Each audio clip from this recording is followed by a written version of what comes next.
मैंने सुना सबकी बातें ऑनरेबल सेनेटर्स की। आई थिंक पाकिस्तान में 2 बॉम्ब्स इस वक्त ब्लास्ट करने के ऊपर ऑलमोस्ट ब्लास्टिंग स्टेज पे हैं। एक है पॉपुलेशन बॉम्ब और एक है वाटर बॉम्ब। तो आज आप दूसरी बॉम्ब की बात कर रहे हैं, वाटर बॉम्ब की, और इसके लिए मैं सिर्फ ये कहना चाहता था कि 2 रिपोर्ट्स ज़रूर आप मंगवा लें सेनेट में। एक रिपोर्ट थी, हमारे सेनेटर होते थे सरताज अजीज साहब, उन्होंने वाटर क्राइसिस को किस तरह काउंटर करना है, इसको हम किस तरह अपने वाटर का जो हमारा इतना सीरियस बुरहान है उसको किस तरह हमने अबूर करना है, उसके ऊपर उन्होंने कोई तकरीबन 15 मुख्तलिफ सेक्टर्स के ऊपर रिपोर्ट बनाई और एक ही उसको रिपोर्ट मेजर रिपोर्ट में कंपाइल किया। और फिर एक 2018 की इंटरिम गवर्नमेंट में उसकी रिपोर्ट का पार्ट 2 आया।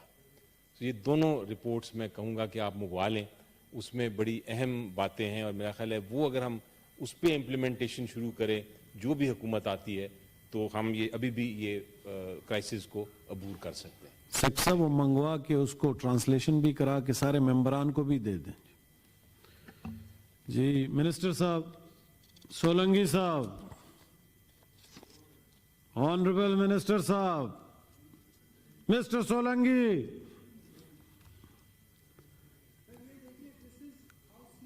ना बैठे हुए थे, अभी गए हैं आप इतना। जी सोलंकी साहब इसको कंक्लूड करें please.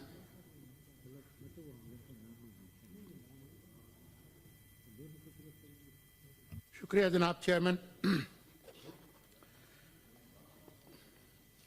Ministry of water resources की तरफ से जो मुझे बताया गया है इस मामले के बारे में,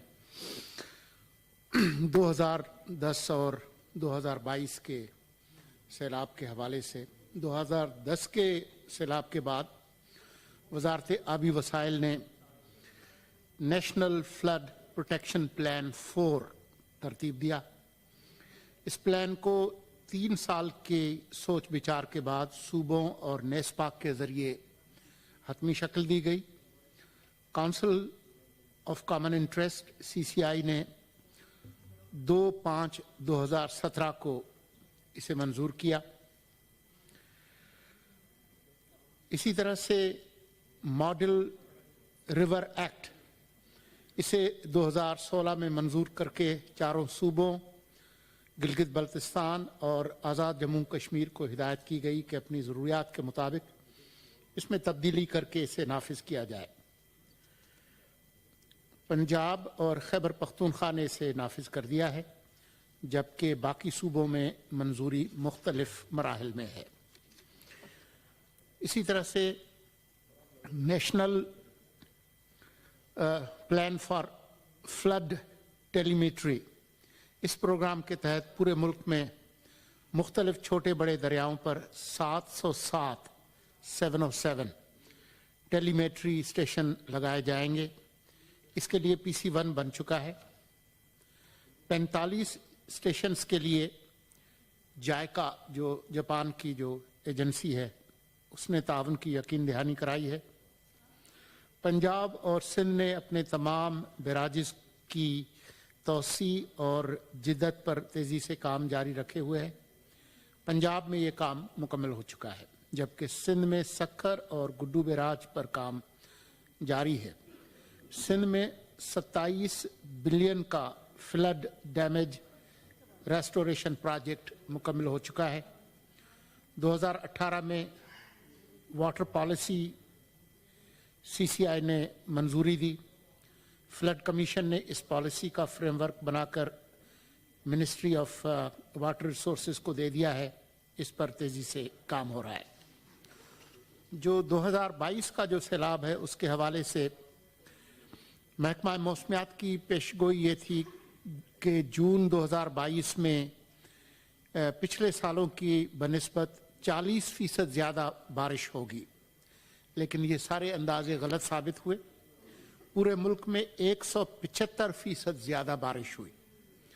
पंजाब में औसतन 70% ज़्यादा हुई। सिंध में औसतन 425% ज़्यादा बारिश हुई। बलूचिस्तान में इससे भी ज़्यादा 450% बारिश हुई, जबकि गिलगित बल्तिस्तान में 107% औसतन ज़्यादा बारिश हुई।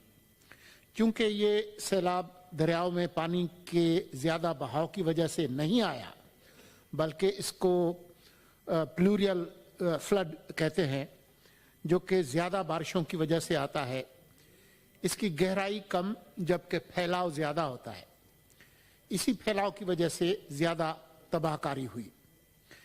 इसके तनाजुर में प्राइम मिनिस्टर ने 2022 अगस्त में नेशनल फ्लड प्रोटेक्शन प्लान 4 इसको अपडेट करने के लिए कहा, और इसी ज़मीन में एशियन डेवलपमेंट बैंक ने भी हामी भरी है और टेक्निकल ताउन फराहम किया है।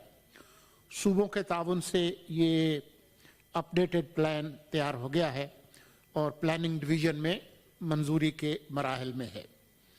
इसके अलावा फ्लड प्रोटेक्शन सेक्टर प्रोजेक्ट 3 का PC1 मंजूर हो गया है।